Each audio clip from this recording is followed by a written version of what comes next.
ఉద్యమ నేత ముద్రగడ పద్మనాభాన్ని వైసీపీ నేతలు కలిశారు. ముద్రగడ ఇంటికి వెళ్లారు ఎంపీ మిథున్ రెడ్డి, ఎమ్మెల్యే ద్వారంపూడి చంద్రశేఖర్ రెడ్డి. దాదాపు గంట పాటు సమావేశమై చర్చలు జరిపారు. వైసీపీలోకి రమ్మని ఆహ్వానించనున్నారు. ముద్రగడ పద్మనాభన్ను వైసీపీలోకి ఆహ్వానించామని ఎంపీ మిథున్ రెడ్డి తెలిపారు. సానుకూల నిర్ణయం తీసుకుంటామని ఆశిస్తున్నామన్నారు. ముద్రగడకు ఆఫర్లేవి ఇవ్వలేదని, ఆఫర్లు ఇస్తేనే పార్టీలో చేరతాననే వ్యక్తి కాదని చెప్పారు. వైసీపీలో చేరితే ఆయన తగ్గ సముచిత స్థానం కల్పిస్తామన్నారు.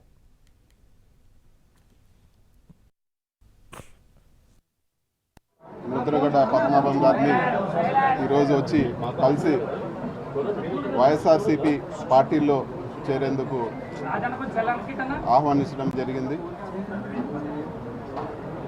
సో తప్పకుండా ఒక మంచి నిర్ణయం తీసుకొని పాజిటివ్గా ఒక మంచి నిర్ణయం తీసుకుంటారని చెప్పి కూడా మేము ఆశిస్తున్నాము.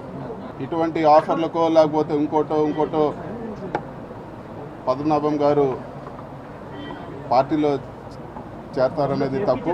ఖచ్చితంగా ఆయన స్వతహాగా అన్కండిషనల్గా చేరితే తప్పితే ఏ ఆఫర్లకు చేరే వ్యక్తి కాదని చెప్పి కూడా మేము భావిస్తున్నాము. అదేవిధంగా ముఖ్యమంత్రి గారు సమక్షంలో